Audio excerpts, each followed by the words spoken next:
샬롬 출애굽기 강의 82번째 여호와 우리 주여 찬양함으로 시작하겠습니다.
어찌 그리 아름다운지요.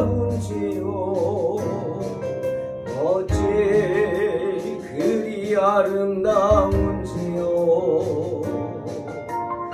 여호와 우리 주여 주의 이름이 온 땅에 어찌 그리 아름다운지요.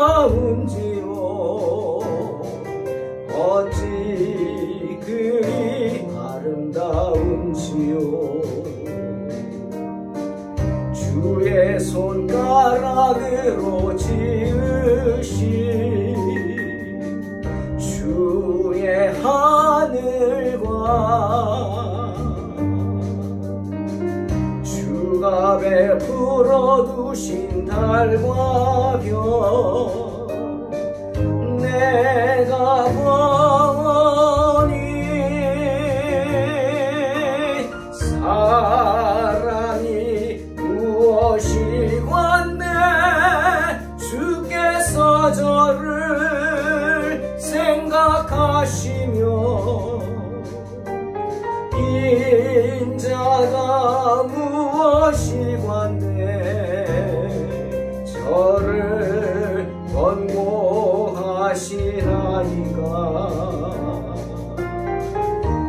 여호와 우리 주여 주의 이름이 온 땅에 어찌 그리 아름다운지요. 어찌 그리 아름다운지요. 여호와 우리 주여 주의 이름이 온 땅에 어찌 그리 아름다운지요. 어찌 그리 아름다운지요. 주의 손가락으로 지으신 주의 하늘과 주가 베풀어 두신 달과 별 내가 보니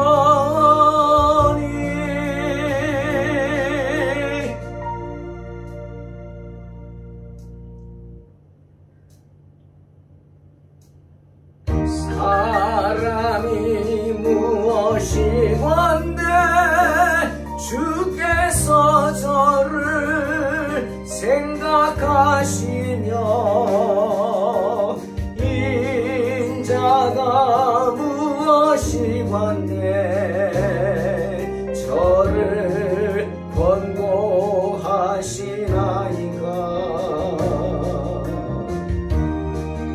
라라라라라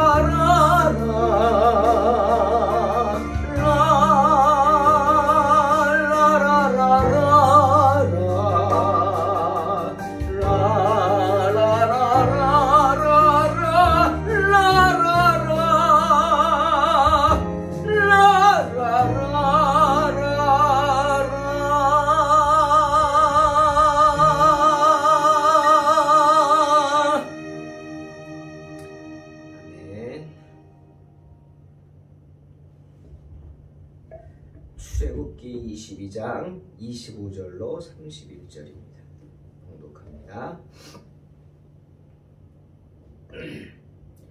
내가 만일 너와 함께한 내 백성 중에서 가난한 자에게 돈을 구워주면 너는 그에게 채권자같이 하지 말며 이자를 받지 말 것이며 내가 만일 이웃의 옷을 전당 잡거든 해가 지기 전에 그에게 돌려보내라. 그것이 유일한 옷이라. 그것이 그의 알몸을 가릴 옷인즉 그가 무엇을 입고 자겠느냐. 그가 내게 부르짖으면 내가 들으리니 나는 자비로운 자임이니라. 너는 재판장을 모독하지 말며 백성의 지도자를 저주하지 말지니라. 너는 내가 추수한 것과 내가 짜낸 집을 바치기를 더디하지 말지며 내 처음 난 아들들을 내게 줄지며 내 소와 양도 그와 같이 하되 이래 동안 어미와 함께 있게 하다가 여드레 만에 내게 줄지니라. 너희는 내게 거룩한 사람이 될지니 들에서 짐승에게 찢긴 동물의 고기를 먹지 말고 그것을 개에게 던질지니라. 아멘. 오늘 본문은 이스라엘 백성들이 하나님께 어떠한 존재인가 하는 것을 다시 한번 묵상케 하는 말씀입니다. 하나님께서 당신의 백성들을 어떻게 생각하시는지 그리고 어떻게 살기를 원하시는지 말씀하십니다. 여러분은 부모님께 어떤 존재입니까? 아버지나 어머니가 여러분을 어떻게 생각하시죠? 귀하죠. 참으로 귀한 존재일 것입니다. 나는 배를 굶어도 고라도 자식들이 배를 굶는 것 바라볼 수 없죠. 원치 않습니다. 내가 다쳐도 자식들이 다치는 것 원치 않을 것입니다. 그게 부모죠. 이스라엘 백성들은 하나님께 마찬가지로 그러한 존재였습니다. 왜? 하나님이 아버지이시기 때문이죠. 오늘 29절에서 31절에 하나님이 이스라엘 백성들이 어떻게 생각하시는지 말씀하시죠. 31절 너희는 내게 거룩한 사람이 될지니라 말씀하십니다. 왜입니까? 레위기 11장 45절에 말씀하셨죠. 나는 너희의 하나님이 되려고 너희를 애굽 땅에서 인도하여 낸 여호와라. 내가 거룩하니 너희도 거룩할지어다. 이스라엘 백성들은 애굽의 고난 가운데서 정말 죽을 것 같은 고난 속에서 종살이에서 하나님의 은혜로 살아났습니다. 그런데 그 과정이 결코 쉽지는 않았어요. 애굽의 바로 애굽 백성들이 얼마나 완고한지 완악한지 하나님이 그들을 꺾기 위해서 자그마치 10번의 재앙, 그것도 10번째 재앙은 정말 무서운 죽음의 사자를 보내셨죠. 그 10번의 재앙이 거치는 과정을 이스라엘 백성들은 목도했어요. 처음 2번까지인가요? 똑같은 고난을 경험했고 그래서 그 고난이 얼마나 극심한지 알았고 그 다음부터는 하나님의 은혜로 고난을 벗어났지만 애굽에서 이스라엘이 있는 고센 땅에만 고난이 임하지 않았지만 애굽인들이 당하는 고난을 바라보면서 끔찍해했어요. 그러면서 하나님이 어떤 분인지 첫 번째는 두려웠겠죠. 무서웠겠죠. 하지만 점점 그 고난을 바라보면서 그런 하나님이 우리의 하나님이신 것을 아버지가 되심을 알고 존경하고 따르게 됐어요. 그것이 경외입니다. 경외함은 두려움부터 시작되겠죠. 나는 그런 너희 하나님이라는 거예요. 너희를 애굽 땅에서 인도하여 낸 너희 여호와다. 내가 어떤 존재인 줄 알지? 그러니 나는 거룩하다.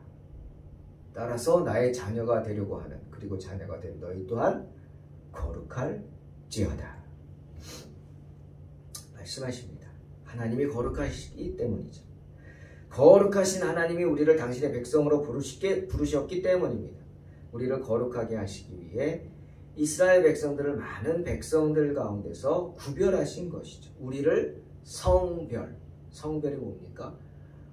거룩한 백성으로 구별되게 부르셨다. 그렇죠? 구별되게 만드셨다는 겁니다. 거룩하도록. 때문에 모세가 출애굽기 33장 16절에서 나와 주의 백성이 주의 목전에 은총을 입은 줄 무엇으로 알리까? 주께서 우리와 함께 행하심으로 나와 주의 백성을 천하 만민 중에 구별하심이 아니니까 말한 겁니다. 무엇을 말한 거예요? 고센 땅에서의 그 기적을 말한 겁니다.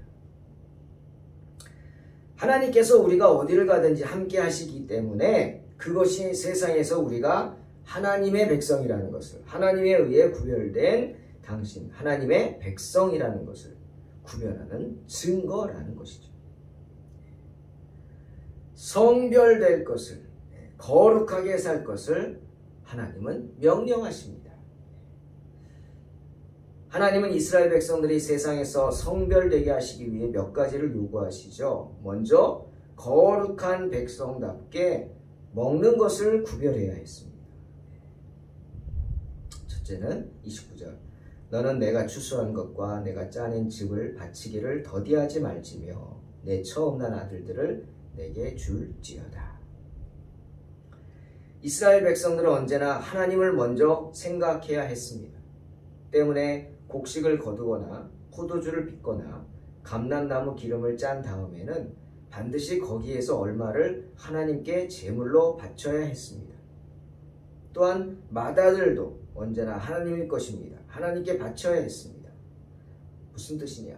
어떠한 방법으로든 맏아들을 통해서 하나님께 영광을 돌릴 수 있도록 다른 자녀도 마찬가지지만 하나님께 헌신되도록 양육하라는 것입니다. 그래야 하는 이유가 뭡니까? 바울이 말했죠. 로마서 8장 32절 자기 아들을 아끼지 아니하시고 우리 모든 사람을 위하여 내어주셨기 때문입니다. 누가? 하나님 아버지께서. 때문에 젊은이들은 지체하지 말고 그들의 시간과 힘의 첫 소산을 하나님께 드려야만 했습니다. 두 번째로 30절에 내 소와 양도 그와 같이 하되 이래 동안 어미와 함께 있게 하다가 여드레 만에 내게 줄지니라. 소와 양과 짐승들도 그 첫 새끼를 하나님께 드리도록 주님은 말씀하십니다. 헌신이죠. 물질의 종이 되지 말라는 겁니다. 물질을 주신 분이 누구예요? 하나님이시죠. 세 번째로 들에서 찢긴 동물의 고기를 먹지 말고 그것을 개에게 던질지니라. 그 까닭은 물론 그것들이 몸에 해로웠기 때문입니다. 들에서 동물에게 찢겨 죽었다? 이게 무슨 뜻일까? 동물들이 그냥 기분 나쁘다고 죽입니까? 여러분, 절대 그렇지 않습니다. 우리는 동물과도 못할 때가 많아요. 탐욕이 그것이죠. 네. 동물들은 탐욕을 부르지 않습니다. 배가 고프니까 죽이는 거예요. 먹기 위해서 죽이는 겁니다. 때문에 어린 양들 또는 사슴들, 어린 사슴들도 사자 옆에서 누워 있어요. 가만히. 깜짝 놀라죠. 저게 뭐지? 호랑이 옆에 누워 있어요. 왜? 배가 부른 걸 알기 때문에. 맹수들이 배가 부르면 자신들을 해치지 않는다는 것을 알기 때문에 이미 배가 불러서 누워서 자고 있어요. 그러니까 지금은 내가 도망치지 않아도 된다. 안 겁니다. 들에서 찢겼다 짐승이 아마 먹다가 남겼을 겁니다. 짐승들이 먹다 남긴 찌꺼기 먹는 것 당연히 비위생적이겠죠. 이미 상해가는 거고 또한 상하지 않았다 할지라도 여러분 그것은 뭡니까? 참 비천한 행위죠. 여러분 얼마나 비참합니까? 우리가 남이 먹던 거 먹는다. 가끔 드라마 보면 음식점에서 일하는 사람이 손님이 먹다 남긴 거를 주방으로 갖고 오잖아요. 음식물 쓰레기처럼 갖고 오죠. 물론 더럽진 않을 겁니다. 그거 싸가는 거 봅니다. 그런데 그거 얼마나 비참합니까? 그런 상황이라는 것, 그렇게밖에 할 수 없는 상황. 참 비천한 행위죠. 거룩한 하나님의 자녀들이 어떻게 그렇게 비천하게 살겠습니까? 하나님이 정말 들에서 찢긴 짐승들을 먹을 정도로 비천하게 만들겠습니까? 아닙니다. 아닌 줄로 믿습니다. 그러니 들에서 맹수에게 찢겨 죽은 짐승의 고기를 먹어서는 안 됩니다.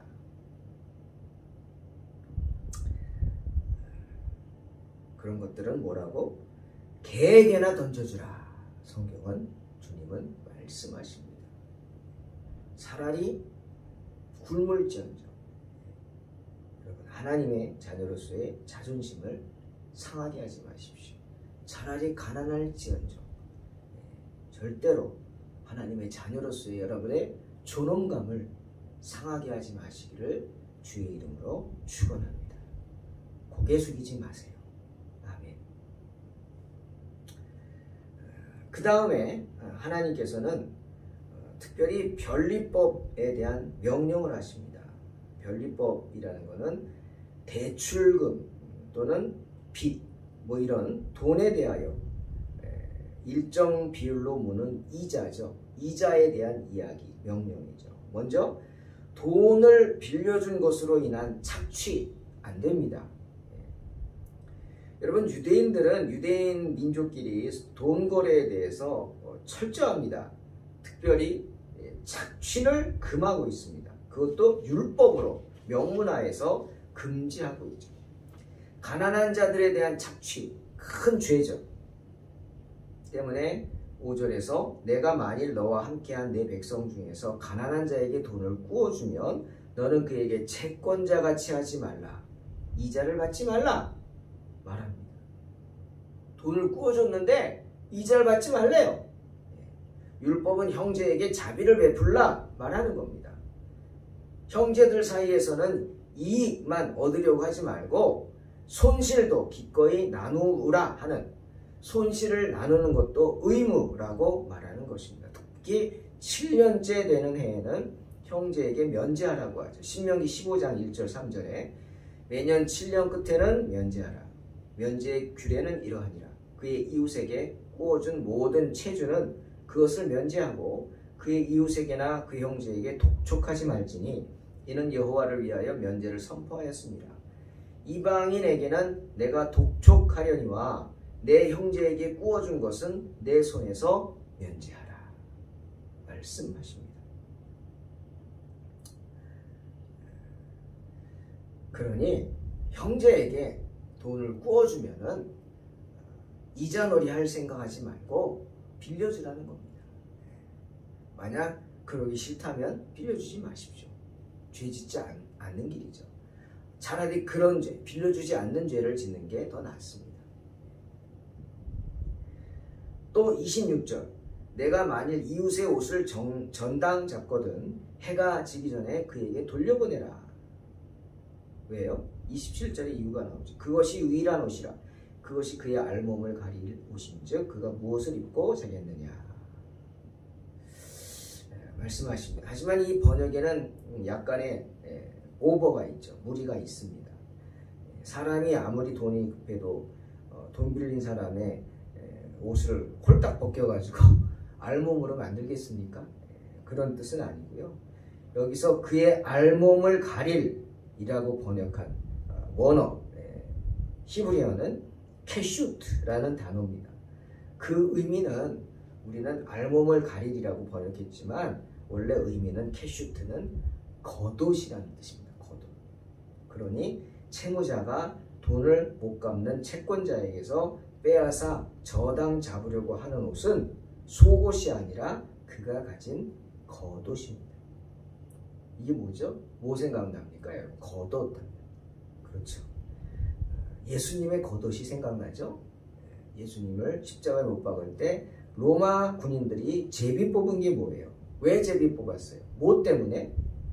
바로 예수님이 입고 계셨던 겉옷 때문이죠. 이스라엘 백성들은 날씨가 이렇게 덥고 후덥지근하니까 속옷만 입고 겉에를 그냥 겉옷만 두르고 다닙니다. 그리고 더우면 겉옷을 벗고, 그리고 더울 때도 날은 그늘로 들어가면 선선하죠. 날씨가 습기가 없으니까. 우리나라랑 다르죠. 그러나 햇볕에 나가면 무지 뜨겁습니다. 햇볕이 40도가 넘을 때이거도 많으니까. 그러니 맨살이 햇빛에 나가면 안 돼요. 그래서 겉옷을 입어서 온몸을 가려요. 그래서 그 뜨거운데 더운데 중동 보십시오. 모자 같은 걸 뒤집어 쓰잖아요. 얼굴을 가리고. 그게 햇볕을 가리는 겁니다. 그러니 겉옷은 유대 백성들에게는 밤에 덮고 잘 이불과 같은 옷입니다. 그냥 감람나무 밑에 가서 겉옷을 펴고 또는 겉옷을 덮고 자지 않습니까? 이불이에요. 그런데 그 겉옷, 캐슈트를 빼앗아 버리면 밤에 덜덜 떨면서 잠을 못 자죠. 그러면 그 사람이 뭐라 그러겠어요? 먼저 자기 자신의 그 처지를 원망하겠죠. 나는 왜 이렇게 못났을까? 당연합니다. 사람들이. 참, 난 못났다. 나 왜 이렇게 살지? 뭐 이러겠죠. 자학을 할 겁니다. 하지만 그러다가 하나님의 백성들은 결국 돌아오죠. 하나님께 기도합니다. 그럴 때 누가 내가 잘못했습니다. 용서하십시오. 이렇게 먼저 기도하는 사람이 얼마나 될까요? 먼저 뭘 기도하겠어요? 나에게 이런 해를 가한, 내 겉옷을 뺏어간 그놈을 기억하십시오. 뭐 이러고 기도할 거 아닙니까? 당연하죠. 인간이라면. 하나님께 그렇게 부르짖는 자기의 비참함을 호소하죠. 그러면 하나님이 어쩌시겠어요? 들어주셔야죠. 당신의 백성의 마음을 위로하셔야죠. 그래. 내가 갚아줄게. 주님 그랬잖아요. 원수 갚는 것은 내게 있다고. 내가 갚으리라. 여러분 이거 무서운 말입니다. 그리고 확실한 말이죠. 왜죠? 하나님은 자비하신 분이기 때문에 내 그 원망 섞인 기도도 들어주신다. 주님 그랬죠. 그가 내게 부르짖으면 내가 들으리니 나는 자비로운 자임이니라. 말씀하십니다. 당연한 겁니다. 때문에 주님도 마태복음 5장 23절, 24절에서 뭐라 그랬어요? 그러므로 예물을 제단에 드리려다가 거기서 내 형제에게 원망들을 말한 일이 있거든, 생각나거든, 예물을 제단 앞에 두고 먼저 가서 형제와 화목하고 그 후에 와서 예물을 드리라. 말씀하시는 겁니다. 사랑하는 성도 여러분, 26절에 내가 만일 이웃의 옷을 전당 잡거든 해가 지기 전에 그에게 돌려보내라. 이 말씀은 누구를 위한 말씀입니까? 빚진 자만 위한 말씀일까요? 아닙니다. 그것은 돈을 빌려준 사람을 위한 말씀이기도 합니다. 왜죠? 악하게 살지 말라는 거. 그 겉옷 없다고 네가 죽는 거 아니다. 그렇죠? 그 겉옷 빼앗지 않았다고 내가 어떻게 되는 건 아니죠. 그런데 그렇게까지 악하게 살지 말라. 주님이 말씀하시는 거예요. 왜죠? 나는 그도 빚진 자도 하나님의 자녀지만 나 또한 뭐예요? 하나님의 거룩한 자녀이기 때문입니다. 하나님의 자녀로 거룩하게 구별되었기 때문입니다. 그러니 그것은 출애굽기 34장 26절에 너는 염소 새끼를 그 어미의 젖으로 삼지 말라 하신 말씀과 맥락을 같이 하는 거예요. 저는 이 말씀을 늘 마음에 두고 살아갑니다. 너는 염소 새끼의 젖으로 염소 새끼를 그 어미의 젖으로 삼지 말라. 잔인하게 살지 말라. 염소 새끼를 몸보신하겠다고 먹는데 어떻게 하면 좋으냐? 그 어미 젖으로 삶으면 아주 좋대. 영양가가 많대. 그러면서 염소 새끼를 어미 젖으로 삶는 그런 사람이 되지 말라. 얼마나 잔인합니까?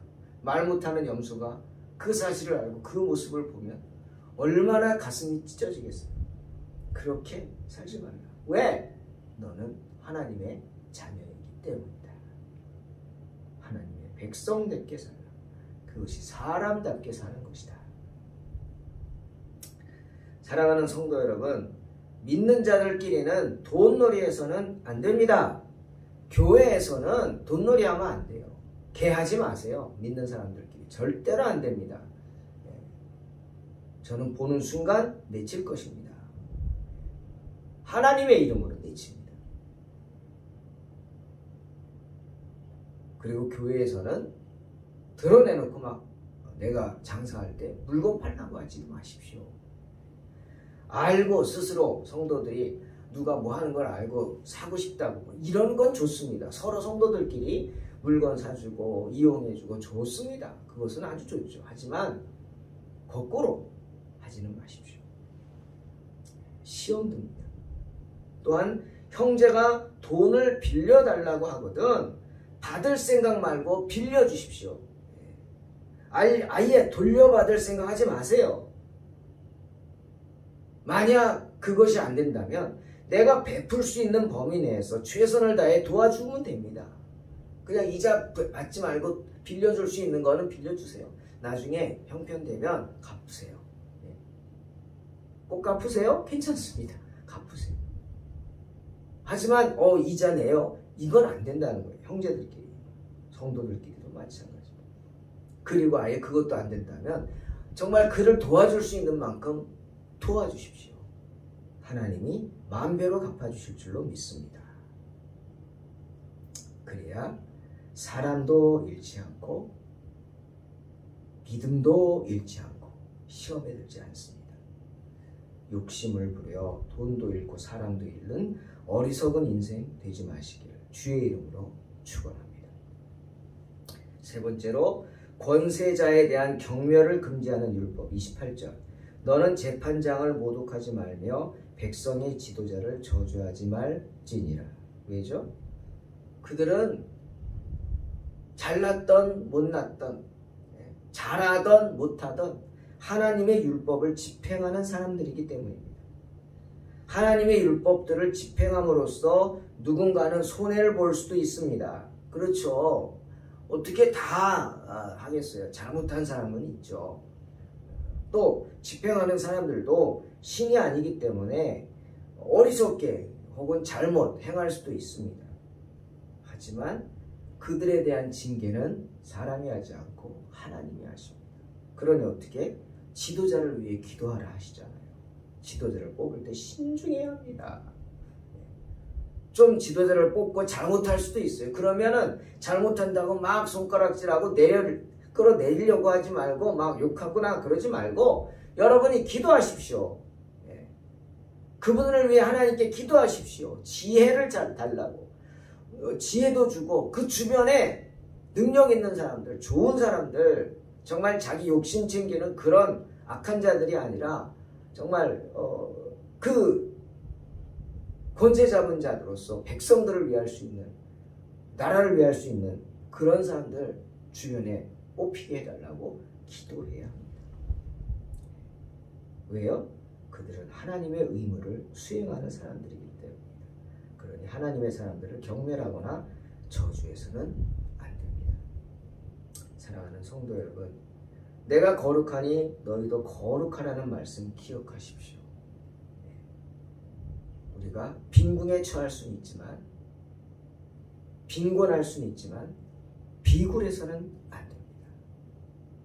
절대로 하나님 외에 다른 존재들 앞에, 다른 것들 앞에 고개를 숙이지 마시기 바랍니다.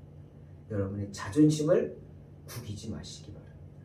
자존감을 세우십시오. 언제나 하나님 앞에서 당당하십시오. 그러면 하나님께서 여러분을 세상 앞에서 당당하게 세워주실 줄로 믿습니다. 그러기 위해 하나님과 세상 앞에 구별되게 살아가는 복된 성도들이 되시기를 주의 이름으로 축원합니다. 아멘. 기도하겠습니다. 하나님 감사합니다. 언제나 주님의 이름으로 나아가 승리하는 삶을 살게 하여 주시옵소서. 예수님의 이름으로 기도하옵나이다. 아멘.